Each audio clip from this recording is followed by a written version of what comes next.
What up, everybody? I'm Jack Slater, aka the Comic Outlaw, and I'm back, yeah.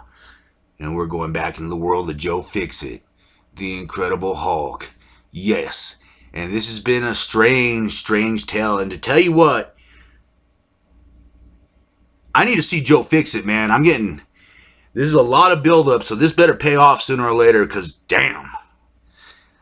Alright, quick recap. Right now, due to an experiment, Bruce Banner has turned into a Grey Hulk that he's able to control, quote unquote, for now. Rick has turned into a lesser Green Hulk, and they were attacked a little while ago. Betty got trapped. She tried to warn them, and now, of course, they're going to save her.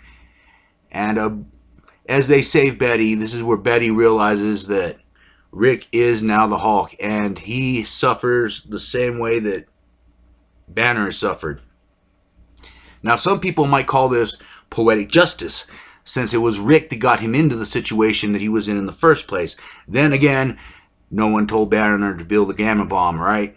Anyways, they're getting into it. The sun comes up, and that's another thing too with these Hulks. As the sun goes down, they become Hulk. As the sun comes up, they become normal. And Rick is dealing with this affliction now, and Betty's starting to realize that even though she has her husband back, someone else is still suffering with the Hulk. Meanwhile, good old Thaddeus Thunderbolt Ross, in previous issues, ended up doing a little experiment on himself by the good people at S.H.I.E.L.D., and he was able to take over this electric beam, kind of combined with it. And yes, this guy with a hood is boarding this plane, and yes, there are two people talking. You'll find out why later. And this creature, this thing, is looking for a body, looking for a permanent host. And there's a news article about the Hulk, so he's flying in that direction. Meanwhile, at S.H.I.E.L.D., they're basically trying to figure out what exactly they're going to do with the Hulk, Thaddeus, and all the other problems that this situation has created. Meanwhile, Thaddeus is up and running, and he just cannot forgive Banner for anything. He's talking about the previous issue where he became this creature, and now he has all the power in the world to destroy Hulk. And yes, he wants to destroy Rick Jones. He's still mad at Banner. He feels that Banner has cost him everything in his life, his livelihood, his daughter's love, blah, blah, blah. Meanwhile, Dr. Samson and everyone are having their little speech, trying to figure out exactly what they're going to do. Because Ross is a monster now. They have Banner that's an unknown, and they also have Rick. And of course, Doc Samson's floating around giving whatever opinion he wants to give. So they're basically in the middle of it. Meanwhile, like I said, this creature, who has pretty much drained this guy into an old sack, switches up hosts, jumps on another guy. So this thing's like a parasite that snatches your mind, basically. And of course, it starts rotting out this body too. He finds an MP that works for S.H.I.E.L.D. I gotta tell you, these S.H.I.E.L.D. uniforms are just freaking horrible. Anyways, this creature jumps on the soldier. He puts on the helmet, perfect disguise. And this is where he begins his mission to find the Hulk, or something powerful enough that he can attach himself to. He doesn't have to wait too long, because there's Leonard Samson, Dr. Samson, a psychiatrist that was gifted gamma ray power. Yes, you've heard it right. He's, of course, trying to talk to Betty. You know, Betty's going through some tough times. You know, he's trying to be a good doctor, but the doctor is out and this creature is in, and man, this thing is ugly, man. This thing makes the face huggers look cute and lovable from Alien. Anyways, of course, Betty passes out from the stress, and who can blame her at this point? It's been a hard day. Oh, it's been a hard few months for her. Anyways, Samson takes her away. You know, he's probably going to use her as bait. And yeah, he's just dispatching everyone. He's kind of liking the Leonard Samson body so far. He has enough gamma radiation where he's not sucking him dry completely like he does with the other hosts that he's had.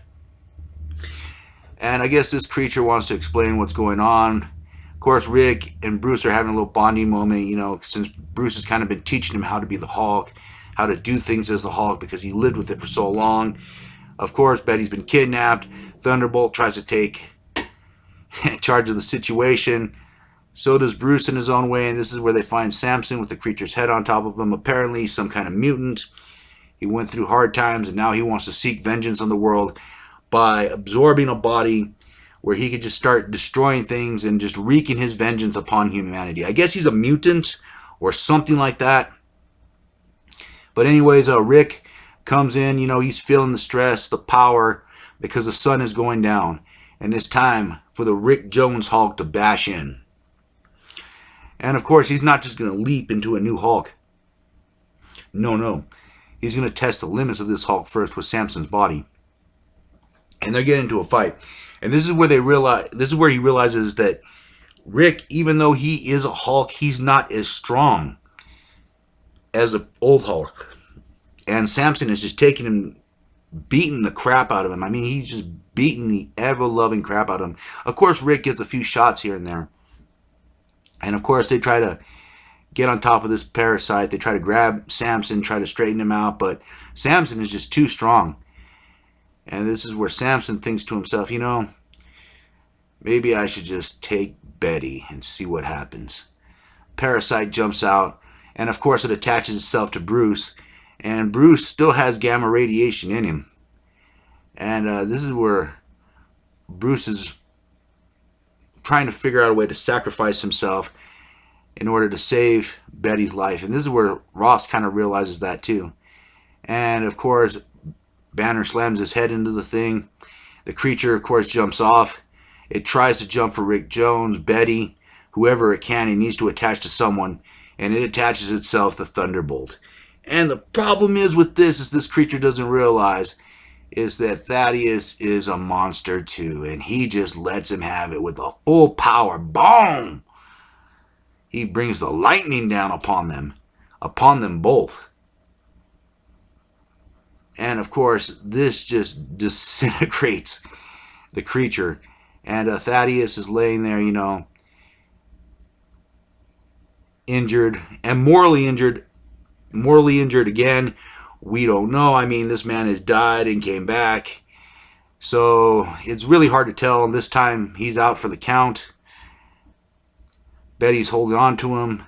And this may be the end of Thunderbolt Ross. Or is it? Well, as always, we'll find out the next time, won't we? And I'm the comic outlaw, Jack Slater. And I'll catch you on the flip side. Yeah.